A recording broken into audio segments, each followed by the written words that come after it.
प्रेमी सजना, आदरणीय प्यारी भक्तिमती माता बहनों, हम सभी लोग गुरु पूजा का पावन पर्व मनाने के लिए उपस्थित है। आज हमारा परम सौभाग्य है कि ऐसे सुंदर अवसर प्रदान हुआ है और आज हमको श्री गुरु महाराज जी के चरणों में बैठने का सौभाग्य प्राप्त हुआ है।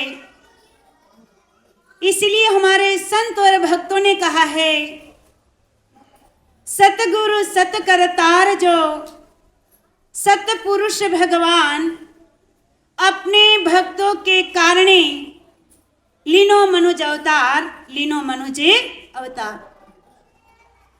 आज गुरु महाराज जी इस धराधाम पर आते हैं तो किस लिए, क्या कारण है महापुरुषों के इस धराधाम पर आने का?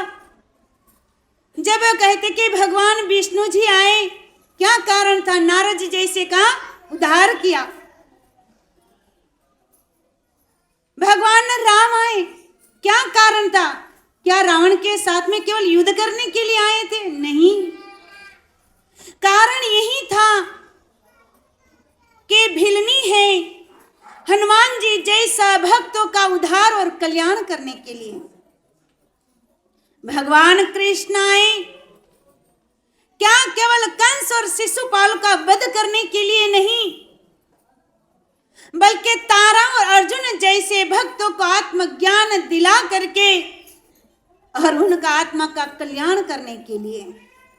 सजनों, जब जब इस धराधाम पर कहते कि महापुरुष का अवतार धारण होता है, ये केवल मात्र केवल भक्तों के कारण हुआ करता है। क्या कहा? सतपुरुष, सतगुरु सतपुरुष जो सतपुरुष करतार, वो एक ऐसा करतार है कि वो हरि से तार जोड़ देते हैं और अपने भक्तों के कारण लीनो मनुज अवतार, केवल भक्त के कारण ही मनुष्य जीवन को धारण करते हैं। अगर दूसरा जन्म धारण करते हैं तो कहते कि ज्ञान की प्राप्ति नहीं करवा सकते, इसीलिए वो मनुष्य शरीर के अंदर आकर के और हम जैसे लोगों का, हम जैसे भक्तों को अपने चरणों में लगा करके और ज्ञान दे करके और हमको महान बनाते हैं। मैं एक बात रखना चाहूंगी, केवल हम ही नहीं, हमारे संत शास्त्र भी कहते हैं, शास्त्रों ने भी कहा, गुरुर ब्रह्मा गुरुर विष्णु गुरुर देव महेश्वरा गुरुर साक्षात पार ब्रह्म तस्मै श्री गुरुवे नमः। जो गुरु होते हैं और साक्षात ब्रह्मा विष्णु और महेश होते हैं। क्यों?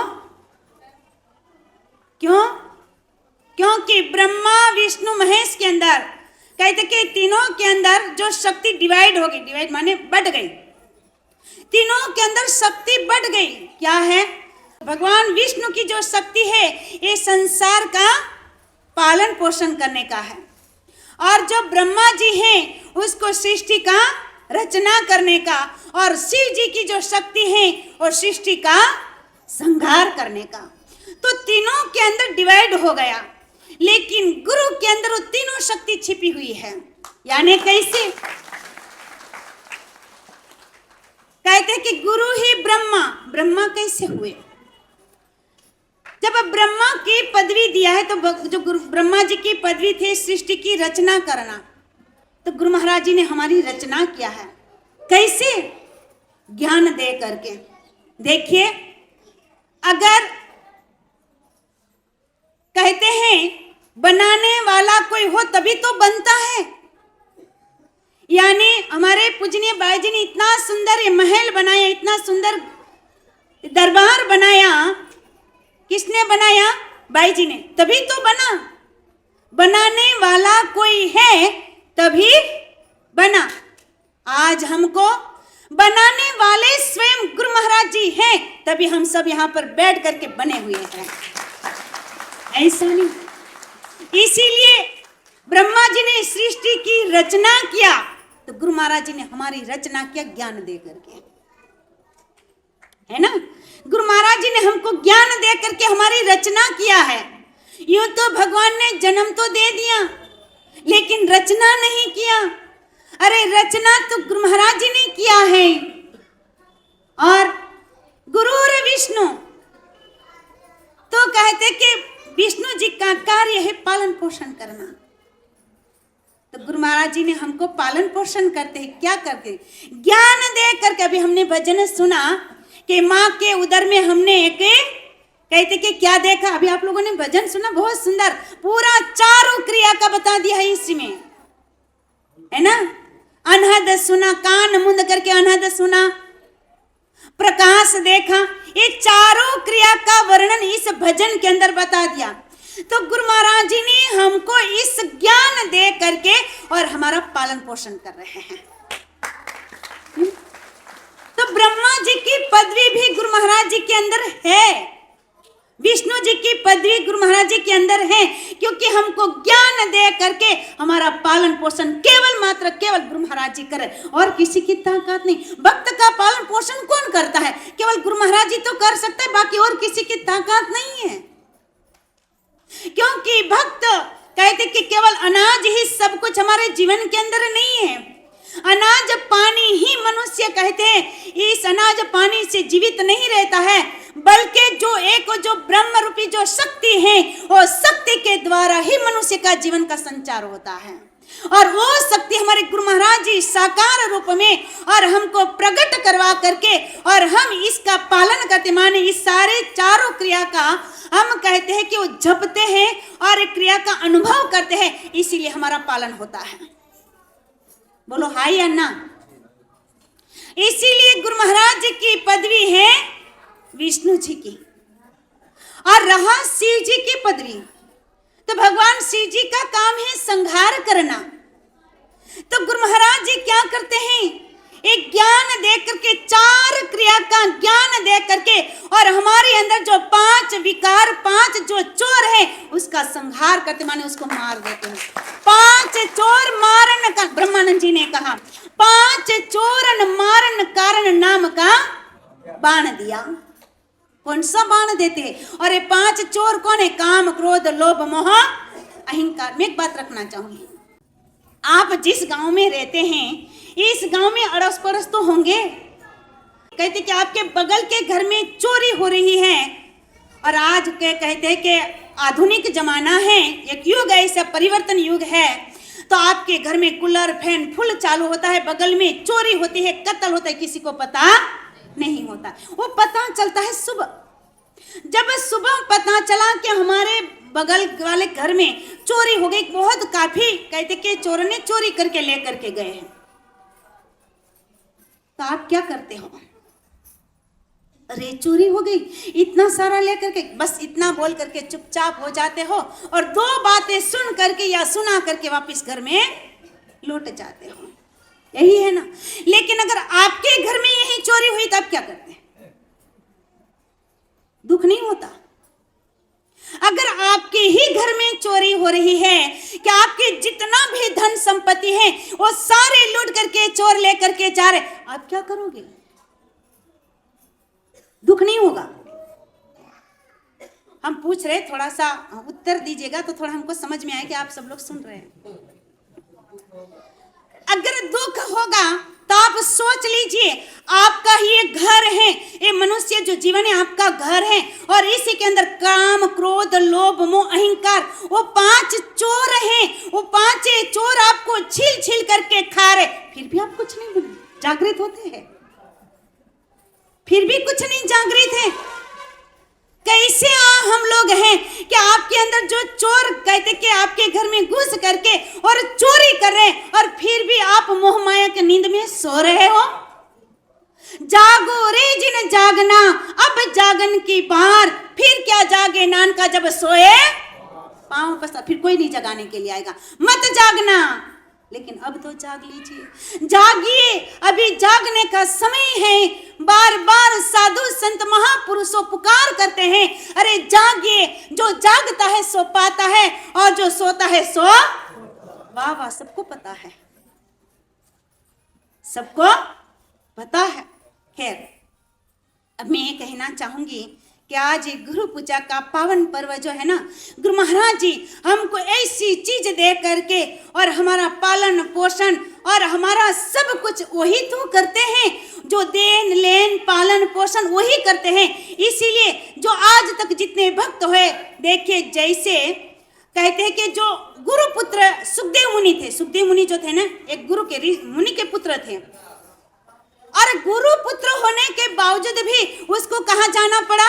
राजा जनक के शरण में। पर क्यों? आइए एक भजन के माध्यम से समझते हैं।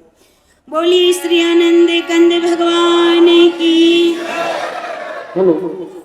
सदगुरु साना कोई जगत में, उनका ही गुणगान करो। सदगुरु साना कोई जगत में, उनका ही गुणगान करो। सदगुरु साना कोई जगत में, उनका ही गुणगान करो। सदगुरु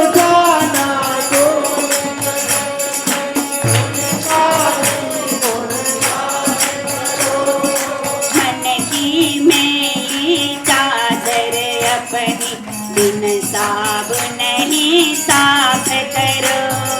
मन की मेरी चादर अपनी बिन साबुन ही साफ करो। सतगुरु साना कोई जगत में, सतगुरु साना कोई जगत में, उनका ही गुणगान करो।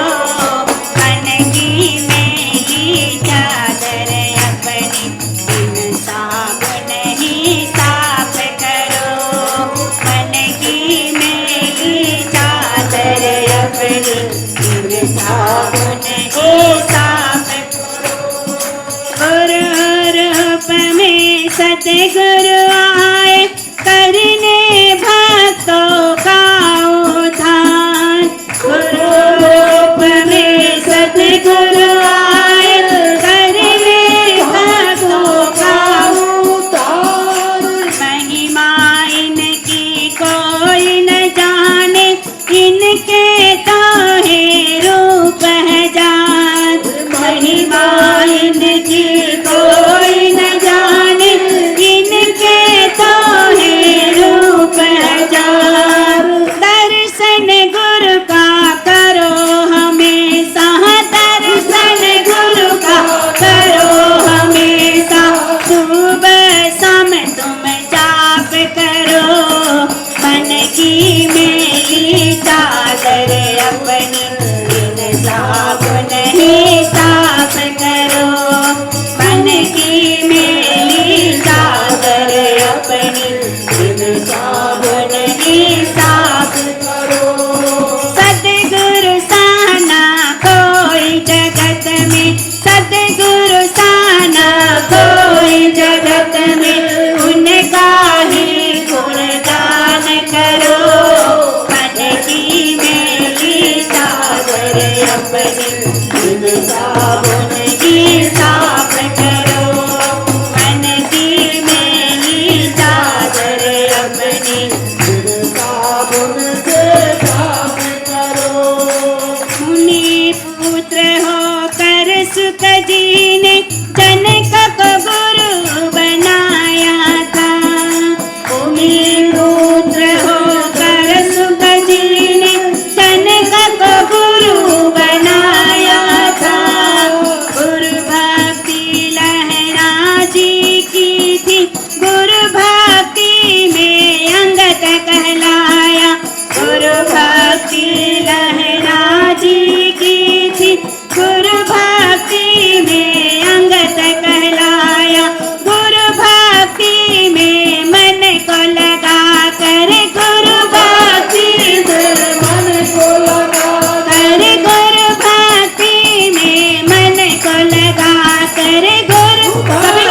ही साफ करो, मन की मेरी चादर अपनी साबुन से साफ करो।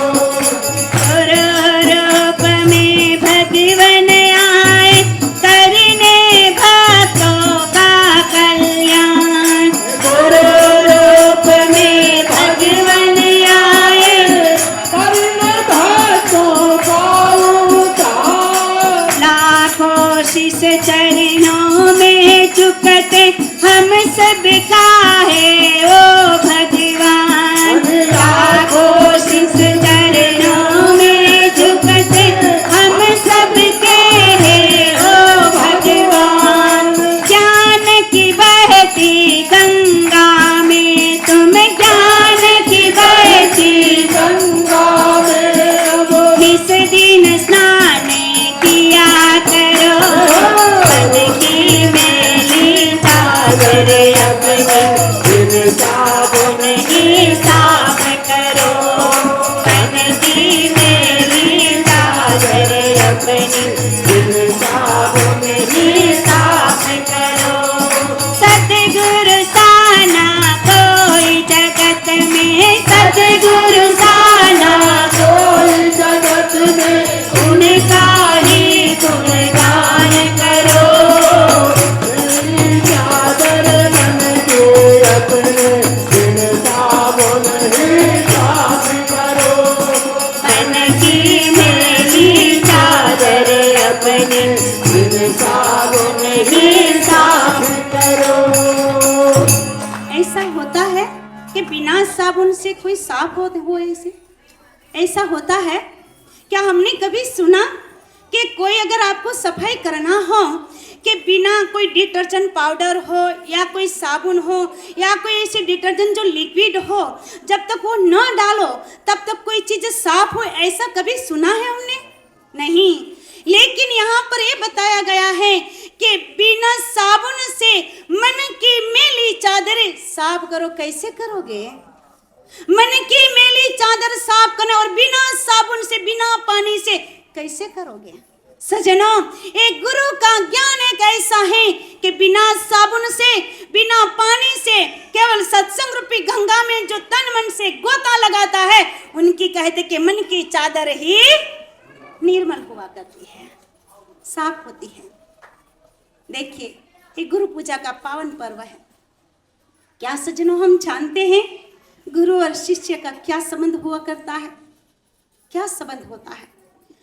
गुरु और शिष्य का रिश्ता अनोखा, गुरु और शिष्य का रिश्ता अनोखा, बाकी तो सारा जग है धोखा ही धोखा, बाकी तो सारा जग है धोखा ही धोखा। प्याली पिला दो गुरुवारे सो हम बोल के, प्याली पिला दो गुरुवारे सो हम बोल के, हम सब बुलाए गुरुवारे आओ प्रभु दौड़ के, हम सब बुलाए गुरुवारे आओ प्रभु दौड़ के। क्या बताया?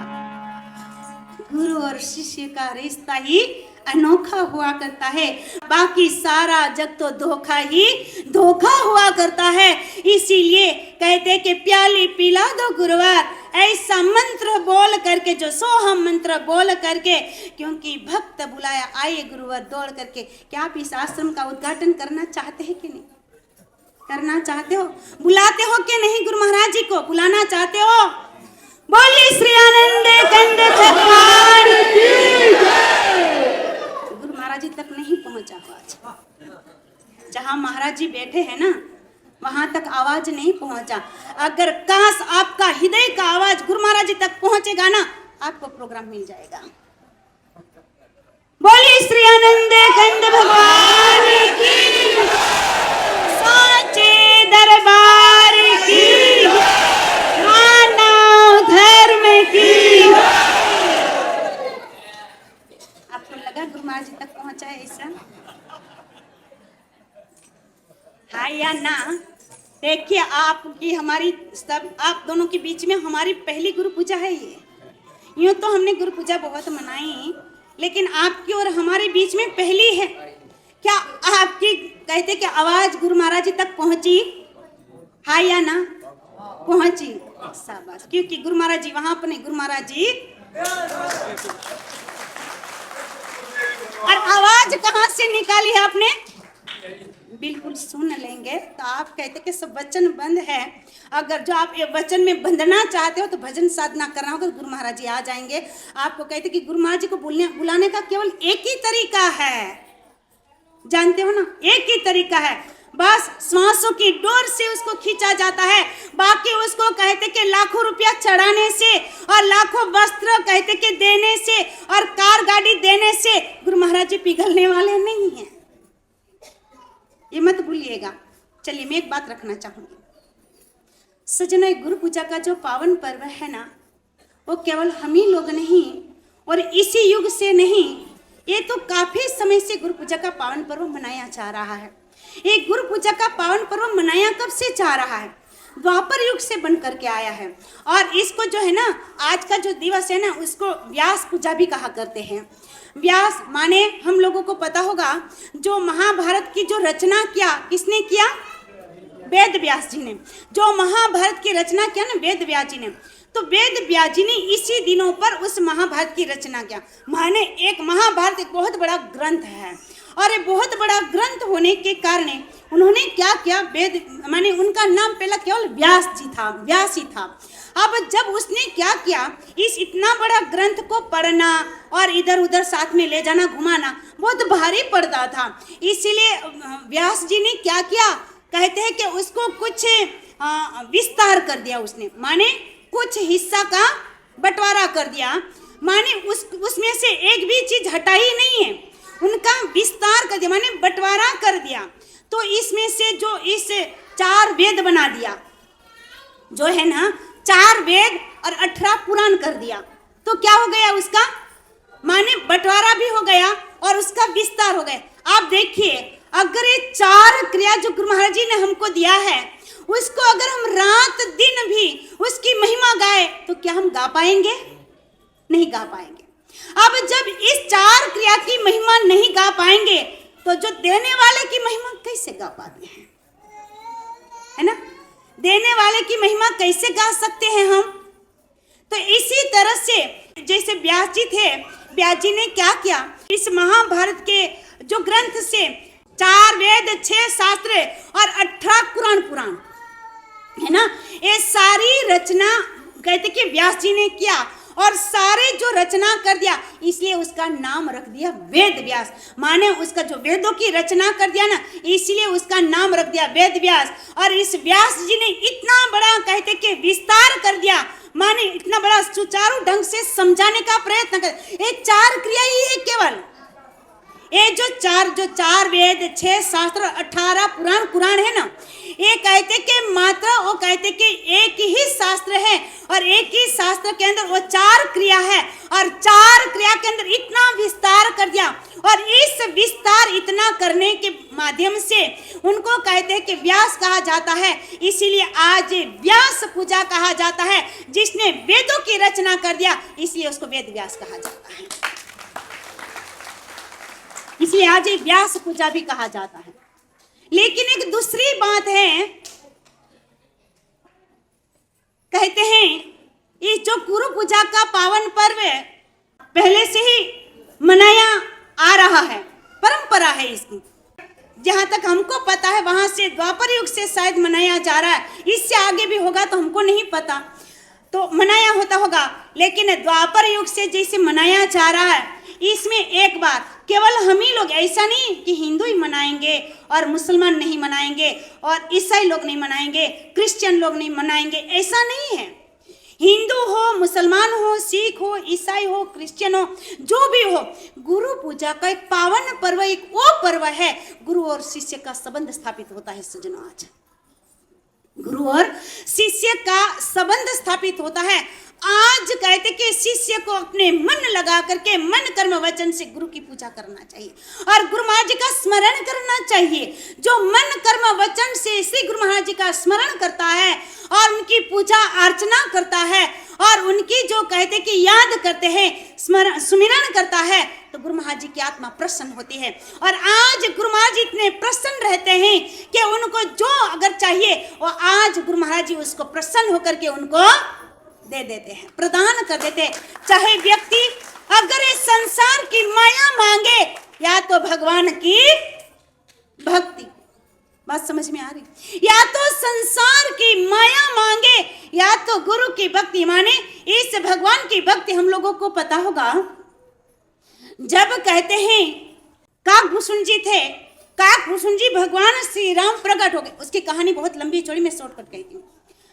काकभूषण जी के सामने भगवान राम कहते कि प्रकट हो गए और प्रकट होकर के भगवान राम ने कहा कि तात कहते कि आप रिद्धि सिद्धि और धन संपत्ति वैभव हीरा मणिक माणिक आप ले लो जो चाहिए, आज मैं बड़ा प्रसन्न हूँ, आपकी भक्ति इतनी अच्छी है, आज मैं बड़ा प्रसन्न हूँ, मांग लो आपको क्या चाहिए। तो जो काकभूषण जी हंसने लग जाते हैं। तो भगवान राम ने कहा, वत्स हे तात, मैं आपको मांगने के लिए कहता हूं, आप हंस रहे हो, क्या मैं कारण जान सकता हूं?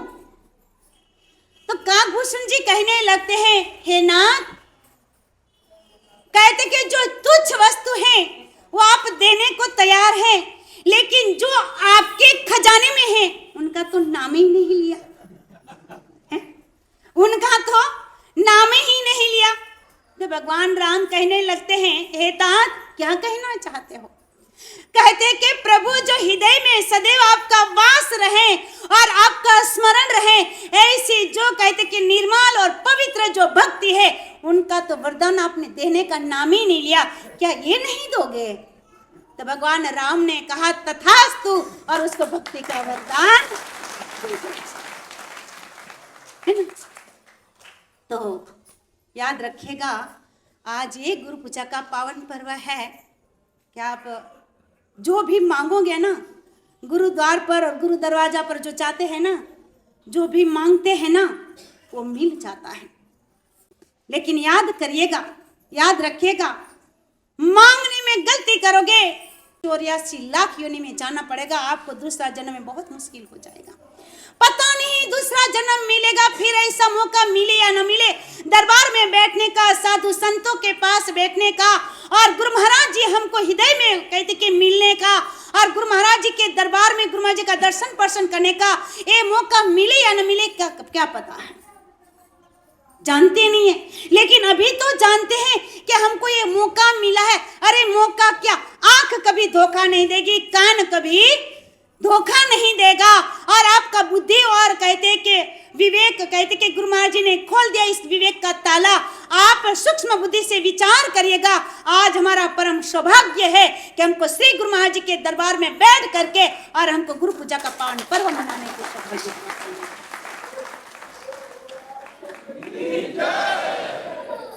कहते हैं। ऐसे ही सिख लोगों के अंदर एक गुरु पूजा का पावन पर्व बड़े धामधूम से हर जगह पर गुरु पूजा का पावन पर्व बड़े धामधूम से मनाया जाता है और इसी दिनों में महापुरुषों की महिमा, गुरु महाराज जी की, सदगुरु महाराज जी की महिमा गाई जाती है। और ऐसे ही कहते कि सिख लोगों के अंदर कहते कि ऐसी गुरु पूजा भी मनाई जाती थी। लेकिन वहां पर कहते हैं कि एक बार गुरु गोविंद सिंह, सिख लोगों के अंदर गुरु गोविंद सिंह जो है गुरु के पदवी में हो गए, गुरु गोविंद सिंह हो गए। तो गुरु गोविंद सिंह के एक कहते कि ऐसे तो कई शिष्य था, लेकिन एक उनकी जो सेवा करते थे तन और मन से, जो सेवा करते थे लगन से, है ना, तन मन और लगन से सेवा तो हर कोई व्यक्ति नहीं कर सकता है।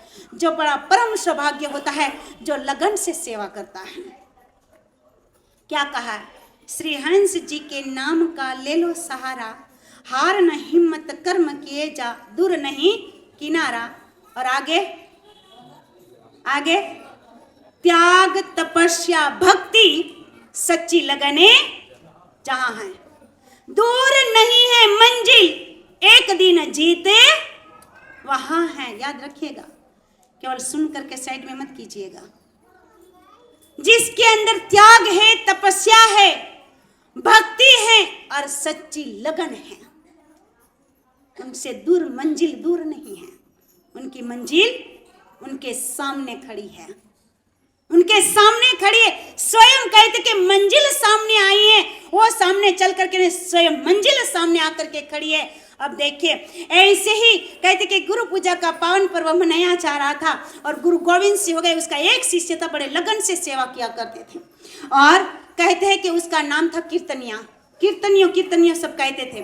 और वो कीर्तनिया क्या करता था, गुरु महाराज का सारा कार्य करने। जैसे सुबह से अपनी कहते कि बेड से उठते थे, निंद्रा कहते कि निंद्रा को त्याग करके जैसे उठते थे, तो तब से उनका स्नान करने का, उनका माने स्नान की, उनके कपड़ों की, उनकी भोजन की सारी व्यवस्था वही करता था। सुविधा व्यवस्था देखभाल सारी वही करते थे। एक दिन की बात है, गुरु महाराज जी को कहीं जाना, गुरु गोविंद सिंह को कहीं जाना था और कहते कि उस दिन वो कीर्तनिया जो है उनको गुरु महाराज जी को अपने सजा रहे थे। सजाना माने कि हम लोगों को पता होगा कि जो सिख लोगों के अंदर कहते कि दाढ़ी और बाल कभी कटवाते नहीं हैं, उसके बाल बहुत बड़े बड़े हुआ करते हैं। हमारे भैया लोगों का माने जेंट्स लोगों का जो बाल होते हैं बहुत बड़े बड़े हुआ करते हैं। तो गुरु गोविंद सिंह का बाल बहुत बड़े बड़े था। तो जो है वो कीर्तनिया जो है गुरु महाराज जी स्नान करके आए और स्नान करने के बाद कहते कि वो जाना था जल्दी, तो कहते कि देखो पुत्रे, हमको जाना है, थोड़ा जल्दी करना है। तो वो समझ गया कि गुरु महाराज जी के पास टाइम नहीं है, थोड़ा जल्दी होना चाहते हैं।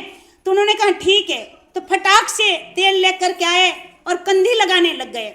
जब कंधी लगाने लग गए और कहते कि इसमें कंधी लगाई और उसके ऊपर कहते कि जो कहते कि पगड़ी लगाई, माने जो लगाते हैं ना, क्या बोलते हैं उसको, साफा है ना, वो साफा लगाए। कौन कीर्तनिया कर रहा है, उसका शिष्य जो है बोले साफा लगा रहे उसको, इसमें कलगी लगा रहे। आप लोग शायद सब समझने का प्रयत्न कीजिएगा। उसको जो है कलगी लगा रहे, ये सब सजा रहे थे। अब जैसे गुरु महाराज जी का सारा कार्य इसे कर रहे थे, तो उस समय में एक कहते कि गुरु महाराज जी का शिष्य आता है, गुरु गोविंद सिंह का शिष्य आता है और शिष्य आकर के कहने लगते हैं कि गुरुदेव, एक व्यक्ति आया है, वो मदारी है और उनके पास एक भालू है और वो अपना भालू का नाच दिखाना चाहते हैं। तो गुरु महाराज जी, हे गुरुदेव, ये आपसे आज्ञा और आपसे आदेश पाते हैं, क्या आप इनको देखना चाहते हैं? यानी आप क्या आदेश दे रहे, क्या उसका देखेंगे? तो गुरु महाराज जी ने कहा मुझे तो जाना है। लेकिन गुरु महाराज जी ने आंख बंद कर लिया। आंख बंद कर लिया तो उसने कहा हाँ ठीक है, उनको भी तुरंत ही बुलाइए, हम उनका जो भालू जो होते हैं ना उसका नाच हम देखेंगे। अब हम लोगों को पता होगा कि जो कोई मदारी जो होता है उसको बंदर को नचाते हैं, एक सपेरा होता है वो सांप को नचाते हैं। ऐसे ही एक ही व्यक्ति आता है, वो भालू को नचाता था। तो गुरु महाराज जी ने कहा ठीक है, उसको बुलाओ, हम इसका नाच देखना चाहते हैं। तो व्यक्ति जाता है, गुरु महाराज जी का शिष्य जाता है और उसको कहते कि गुरु महाराज जी का आदेश हो गया है, आप अपना भालू ला करके गुरु महाराज जी के सामने नचा सकते हैं। अब वो लाया, भालू लाया और भालू ला करके वो अपने भालू का, जैसे हम लोगों को पता होगा, अगर जो भी कोई अगर उसको पढ़ाना चाहते, अगर कोई बनाना चाहते तो कोई भी बन जाता है ना। अरे पशु पक्षी भी बन जाता है कि इंसान से, एक गुरु महाराज जी से एक मनुष्य बन जाता है, तो एक मनुष्य के एक पशु और पक्षी भी बन जाता है। बनता है कि नहीं? एक तोता राम कहना सीख जाते हैं कि नहीं? सब कुछ राम नहीं, सब कुछ सीख जाते हैं, लेकिन जब बिल्ली आते हैं तो फिर वो टें टें टें टें हो जाता है ना। समझने का कोशिश कीजिएगा। जैसे कहते हैं कि उस समय में वो भालू लेकर के आते हैं और भालू का नाच दिखाना चालू कर दिया।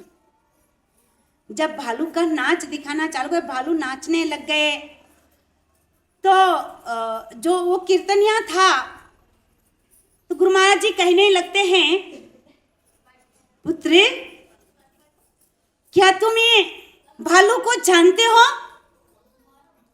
तो कीर्तनिया कहने लगते कि गुरु महाराज जी, ये भालू को मैं क्या जान सकता हूं? मैं कौन ऐसी शक्ति हूं जो मैं जान पाऊं? उन्होंने कहा, नहीं पुत्र, आप देखो अच्छे से कि क्या भालू को आप जानते हो? उन्होंने कहा, नहीं गुरुदेव, मैं नहीं जानता हूं। तो गुरु महाराज जी ने कहा, गुरु गोविंद सिंह ने कहा, पुत्र आप जानते हो, है ना, आप जानते हो। तो जो कीर्तनिया गुरु महाराज जी के चरण में नतमस्तक हो गए। उन्होंने कहा, गुरुदेव अगर आप जना दोगे ना तो हम जान लेंगे, हम नहीं जानते हैं कि कौन है, अगर आप जना दोगे तो हम जान लेंगे। तो गुरु महाराज जी ने कहा, ये तेरा पिताजी है ना? क्या कहा? ये तेरा कौन? भालू। कहते कि ये तेरा पिताजी है। तो कीर्तनिया एकदम आश्चर्यचकित हो गया कि मेरा पिताजी, वो बैठ करके रोने लग गया। अब रोने लग गया तो गुरु महाराज जी का परम शिष्य था, तो गुरु महाराज जी से देखा नहीं गया। तो गुरु गोविंद सिंह जी कहने लगते हैं कि पुत्र क्यों रो रहे हो? लेकिन गुरु महाराज जी, आपने हमारे पिताश्री कह दिया तो हमको रोना आ गया, पर क्यों? कहते कि हम ये कहना चाहते, गुरुदेव आपके चरण में प्रार्थना करना चाहते हैं कि आपके जो गुरु महाराज, कीर्तनियों कहते हैं गुरु गोविंद सिंह को, कहते कि गुरुदेव आपका जो गुरु महाराज जी थे, गुरु गोविंद सिंह का गुरु था, गुरु महाराज जी थे गुरु हरदयाल जी, है ना, गुरु हरदयाल सिंह जी। कहते कि आपके जो गुरु महाराज जी थे, हमारे पिताजी आपके गुरु महाराज जी का परम शिष्य थे, और वो भी इतनी सेवा करते थे तन मन धन से, लगन से, फिर ये भालू क्यों हो गए? बात समझ में आ रही? समझने की कोशिश कीजिएगा कि भालू क्यों हो गए। ऐसे करके फिर रोने लग गया कि मुझे इसको बताइए विस्तार से। तो गुरु महाराज जी ने कहा, पुत्रे क्या तुम जानना चाहते हो? उन्होंने कहा, बिल्कुल। अब तो उसकी और जिज्ञासा हो गई कि हम जानना, अच्छा मुझे ये बताओ आप जानना चाहते हैं कि नहीं? अब आपको जिज्ञासा हो गई तो उसके पुत्र को जिज्ञासा नहीं हुई होगी क्या? उन्होंने कहा, मुझे जानना चाहता हूं। तो कहा, पुत्रे एक बार की बात है कि जब पंजाब के अंदर बहुत बड़ा गुरुद्वारा है, सबसे बड़ा गुरुद्वारा अगर हो तो पंजाब अमृतसर के अंदर है ना गुरुद्वारा। देखिए वहां पर ऐसे बड़े धामधूम से गुरु पूजा का पावन पर्व मनाया जा रहा था, और कहते कि हजारों लोगों में पब्लिक आ रही थी, कोई आ गई थी, कोई आ रही थी, और ऐसे ही कहते कि बड़े, कोई कहते कि भजन कीर्तन गा रहे, कोई नाच रहे, कोई झूम रहे, कोई भंडारा में मस्त है, कोई कहते कि इधर सेवा करने में मस्त है। अभी हमारे पानी आ गए तो कितने लोग सेवा में लग गए थे, है ना। तो कोई सेवा में मस्त है, कोई गाने में मस्त है, कोई सुनने में मस्त होता है, कोई झूमने में मस्त होता है, कोई भंडारा में, है ना, सब मस्त होते थे। तो उस समय में कहते कि जो तेरे पिताजी गुरु महाराज जी का बड़ा नजीक कहते कि शिष्य था, और उसका नाम था शोभाराम।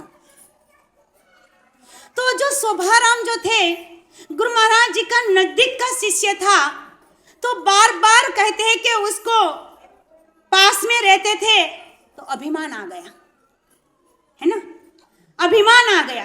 अगर कोई व्यक्ति उसको मिलते थे तो उसको जट से जटकार देते थे। तो एक बार उसी कहते कि गुरु पूजा के अंदर कि बहुत सारे पब्लिक आई, लेकिन एक बहुत गरीब भक्त था, बहुत गरीब, और वो बहुत दूर से गुरु पूजा का पावन पर्व मनाने के लिए आया था। लेकिन जानते हैं, उनके सिर ऊपर अनाज की गठड़ी थी, बोरी थी, अनाज की बोरी थी, और बड़े दूर से पैदल आ रहे थे। और बड़ा कहते कि पैदल पैदल आए तो साधन नहीं था, साधन अन्यथा नहीं मिला होगा, बड़े दूर से आ रहे थे और सिर में इतना वजन, पूरी बोरी अनाज लेकर के आए और पैदल भी आ रहे थे, बड़े थकावट और बड़ी भूख और बड़ी प्यास लगी थी।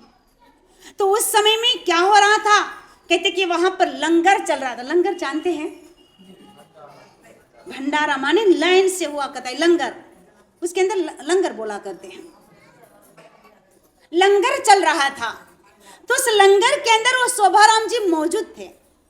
अब वो व्यक्ति से उसने आ करके अपनी जो अनाज की जो बोरी लाए थे, वो जा करके चुपचाप कहते कि एक कोना में रख दिया, क्योंकि बहुत थक गया था, प्यास भी इतनी लगी, उसको बोलने की हिम्मत भी नहीं थी, इतनी प्यास भी लगी थी, भूख भी लग गई थी, थकावट भी थी।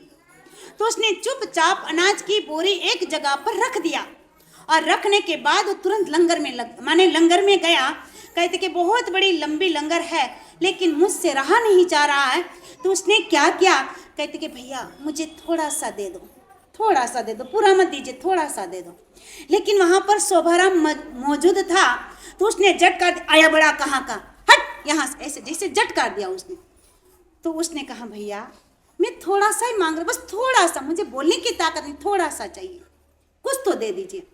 आया भालू कहाँ का, जा यहाँ पर कुछ भी नहीं है, लाइन में लग। तो उस भक्त की अंदर से, अंतरात्मा से एक शब्द निकला, मैं भालू नहीं, तू भालू है ना, अंतरात्मा, क्योंकि वो बड़ा दूर से आया था, थका पका था, और कहते कि उसकी भावना प्रबल थी, लेकिन उसने चटकार दिया। याद रखिएगा, गुरु दरबार में कभी किसको चटकारना नहीं, अगर बोल सकेंगे तो 2 शब्द प्रेम का दीजिएगा, अन्यथा कहते कि बोलना बंद कीजिएगा।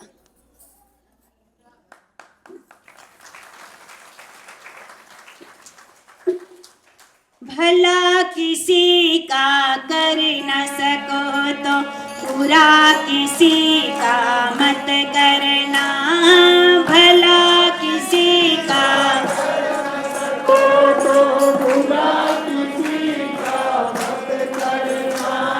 भला किसी का कर न सको तो बुरा किसी का मत करना, भला किसी का कर न सको तो बुरा किसी का मत करना। पुष्प नहीं बन सकते हो तो माधो बन कर मत रहना, फूल नहीं बन सकते हो तो भला किसी का कर न सको तो बुरा किसी का मत करना, भला किसी का कर न सको तो बुरा किसी का न करना, फूल नहीं बन सकते हो तो बन कर मत रहना, फूल नहीं बन सकते हो तो बन कर मत रहना। बहुत बड़ा है भजन, लेकिन आप समझ गए, इसके पूरा अर्थ ही समझ गए, भजन बोलने की आवश्यकता नहीं। ऐसे ही कहते कि जीवन में जो सार शब्द समझ लीजिएगा ना, तो कहते कि आपकी बाकी और सारी चीज को समझने की आवश्यकता नहीं है। तो देखिए, कहते हैं उस व्यक्ति के अंदर आह निकल गई, ऐसे एक शब्द निकल, मैं नहीं भालू, तू भालू। कहते कि जब कुछ समय के बाद उसका कहते कि शरीर पूरा हो गया और भालू बन गया वो, और भालू बन गया तो आज भी गुरु की शरण में आने का कहते कि वो तड़पता था। आज गुरु महाराज जी को कहीं और जाना था, लेकिन उसके गुरु महाराज जी तो हरदयाल जी सिंह जी थे, लेकिन उनके शिष्य जो गुरु गोविंद सिंह जी थे ना, तो भी उनके चरण में आने के तड़पते थे। गुरु महाराज जी के चरणों का जो जीव होता है ना, वो कहीं ज्यादा दूर नहीं जा सकता। अरे एक जन्म में नहीं, 7 जन्म तक नहीं जा सकता है। लेकिन अगर उसको याद होता है कोई ऐसी सेवा कर लिया होता है ना, तो नहीं जा सकता। अगर कोई हमसे ऐसी गलती हो गई ना, तो 7 जन्म का कोई जन्म में नहीं मिल सकते। याद रखिएगा। इसीलिए जो कहते हैं, उसने कहा, कहते कि जा भालू बन जा, तो भालू बन गया था ना, तो गुरु महाराज जी के चरणों में आने के लिए तड़पता था। और आज वो मदारी का सहारा लिया, उस नचाने वाले का सहारा लिया, और आज भी गुरु गोविंद सिंह का चरणों में आकर के उपस्थित हो गया। और उनका पुत्र कहते कि गुरु महाराज जी की सेवा कर रहा था ना, उनके पुत्र जो सेवा करते वो भी नहीं जान पा रहा था।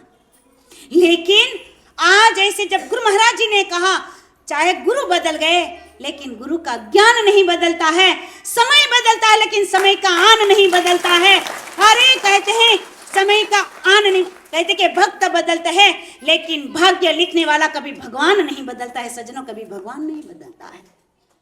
इसीलिए कहते कि गुरु हरदयाल जी बदल गए, लेकिन गुरु गोविंद सिंह तो थे, उनकी शक्ति तो उनके अंदर थी। जान लिया, उन्होंने पहचान लिया। कहते कि हे कीर्तनिया, ये तेरे पिताजी, देखा ये तेरे पिताजी, यही भालू है। तू रोने लग गया। अब रोते रोते उन्होंने कहा, गुरु महाराज जी आप मुझे ये बताइए, मैंने मान लिया अगर आपका वचन है कि मेरे गुरु महाराज, कहते कि ये मेरे पिताजी हैं और वो भालू हो गए, लेकिन गुरुदेव उनका उद्धार कैसे होगा, है ना?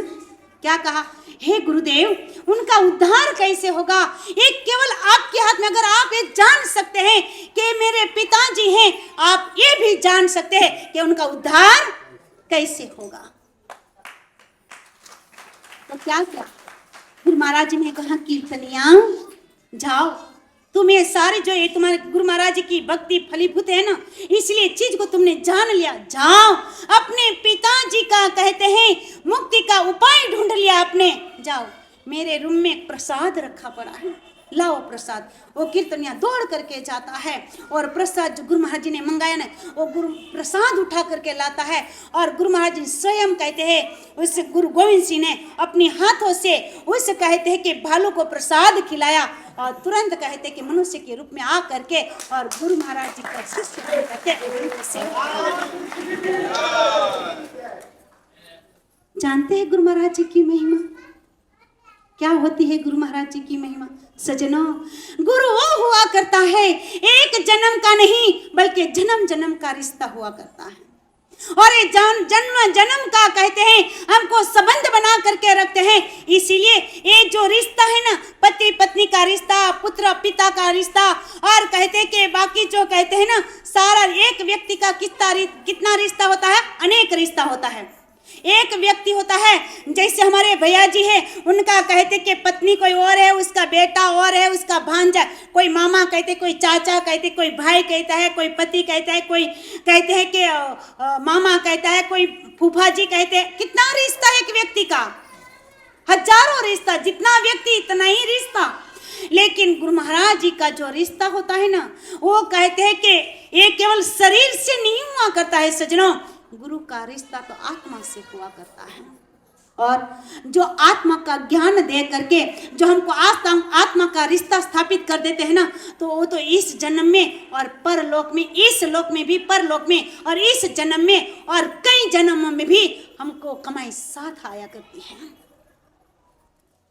इसलिए सजना, ये गुरु पूजा का पावन पर्व इसलिए मनाया जाता है कि गुरु महाराज जी की महिमा सुनने को मिले, और गुरु महाराज जी के दरबार में जाकर के उनका दर्शन परसन, और उनका कहते कि जो कुछ हमको प्रसाद मिले, एक प्रसाद भी साधारण चीज नहीं है, एक आरती भी साधारण चीज नहीं है सज्जनों। एक एक की महिमा हमारे वेद शास्त्रों ने गा करके रखी है। गुरु कहते कि चरणामृत की महिमा, चरण रज की महिमा, प्रसाद की महिमा, आरती की महिमा, यहाँ पर तो पल पल भी महिमा ही तो छिपी हुई है, और क्या है, हर जगह पर महिमा। अगर जो जानना चाहते हैं, गुरु के चरणों में लगे रहोगे, गुरु दरबार में आते रहोगे, सत्संग कहते कि सुनते रहोगे, तो महिमा अपने आप ही बनती रहेगी, और हम जानते रहेंगे, और हमारा जीवन का भी कल्याण होता रहेगा। इसीलिए एक भक्त ने प्रार्थना किया है, कहते कि हे गुरुदेव, आप हमको भी ऐसा ज्ञान दिया है और इस ज्ञान दे करके आपके चरणों से, आपकी भक्ति से और आपके इस कहते के चीजों से हमको कभी वंचित न करिएगा और कभी कहते हमसे इसको विमुख न करिएगा। आइए भजन के माध्यम से समझने की भी कोशिश करें और साथ साथ में साथ भी देने की कोशिश कीजिएगा। बोलिए श्री आनंदे कंदे भगवान की। आया है गुरु आया है, मेरा मनवा धोखा खाया है। आया है गुरु आया है, मेरा मनवा धोखा खाया है।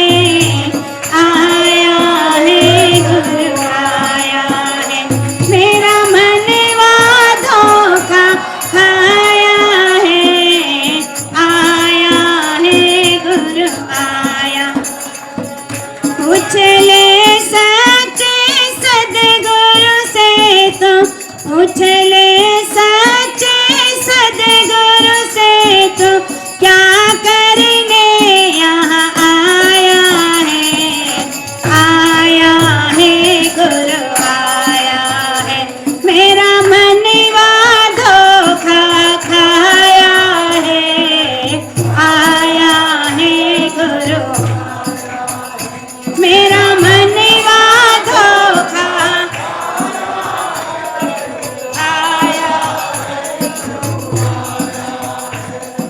धन दौलत और माल खजाना, कोठी महल अटारी। धन दौलत और माल खजाना, कोठी महल अटारी। भाई बंधु सखा सहोदर, माता पिता सुत नारी। भाई बंधु सखा सहोदर, माता पिता सुत नारी। अंत समय कोई साथ न देगा, अंत समय कोई साथ न देगा। फिर किस पर इतराया है। आया है गुरु आया है, मेरा मनवा धोखा खाया है। आया है गुरु आया है, मेरा मनवा धोखा खाया है। आया है गुरु, लख 84 भटक भटक कर मानव जन्म है पाया। लख 84 भटक भटक कर मानव तन यह पाया। लख 84 भटक भटक कर मानव जन्म है पाया। लख 84 भटक भटक कर मानव तन यह पाया। इस चोले को द्वार मुक्ति का संतों ने बतलाया। इस चोले का द्वार मुक्ति का संतों ने बतलाया। इस चोले को द्वार मुक्ति का संतों ने बतलाया।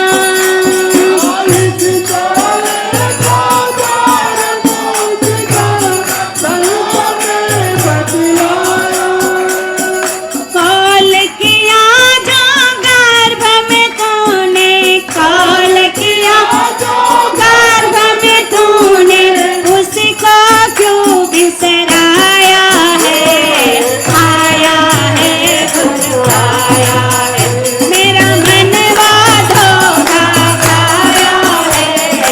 आया है गुरु काली, मेरा मनवा धोखा आया है। आया है गुरु आया है, पूछ ले सच्चे सतगुरु जी से, पूछ ले सच्चे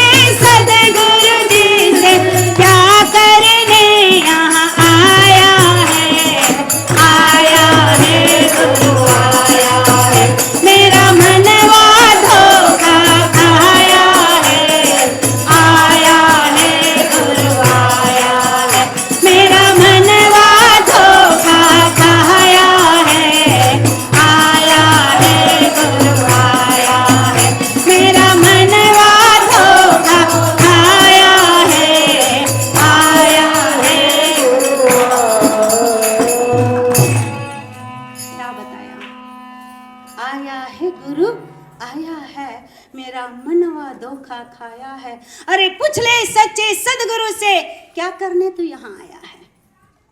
पूछा क्यों नहीं? खैर मैं ज़्यादा डिटेल में नहीं जाऊंगी, लेकिन मेरा कहने का भाव है सजनों, गुरु महाराज जी का दरबार सा और कोई दरबार नहीं मिलेगा, और गुरु महाराज जी जैसा ज्ञान और कहीं ज्ञान नहीं मिलेगा। और कहते हैं बाकी जो बाकी चीज़ है, जो व्यक्ति जैसा समझते हैं वो अपनी अपनी भाव है, अपनी अपनी समझ है। बाकी ऐसा कहे 184 में कहाँ पर भी चले जाओगे, लेकिन कहते कि जो गुरु का ज्ञान के अलावा कोई चीज़ बराबर ही नहीं करते। आज सबसे चढ़ बढ़ करके केवल गुरु महाराज जी का ज्ञान वो करता है। जो सच्ची संपत्ति है केवल गुरु महाराज जी का ज्ञान है। बाकी सारी संपत्ति, बाकी सारी चीज वो कहते हैं कि छोटी हो जाती है। इसीलिए सजना आज हम इस गुरु दरबार में, सच्चे गुरु दरबार में हम जयकारा बोलते, सच्चे दरबार की शाबाश। सच्चे दरबार की जय बोलते हो। क्या आपने सच्चे दरबार को जाना है तभी तो सच्चे दरबार की बोलते हो? क्या बिना ही जाने सच्चे दरबार कह दिया आपने? नहीं, सच्चे दरबार की जय तभी बोलते हो जब हमने सच्चा जान लिया, इस सच्चा ज्ञान लिया और सच्चे कहते कि चीज को समझ लिया, इसीलिए सच्चे दरबार की जय बोलते हो। खैर आज एक कहते कि वचन लीजिए कि तन मन धन से, वचन तो पहले ही ले लिया जब हमने ज्ञान लिया था, लेकिन फिर से उस वचन को याद करा रहे कि तन मन धन से गुरु महाराज के श्री चरणों में सेवा, सत्संग, सुमिरन, भजन, साधना करके और अपने जीवन को सफल और सार्थक करेंगे। बोलिए श्री आनंद कंद भगवान की जय।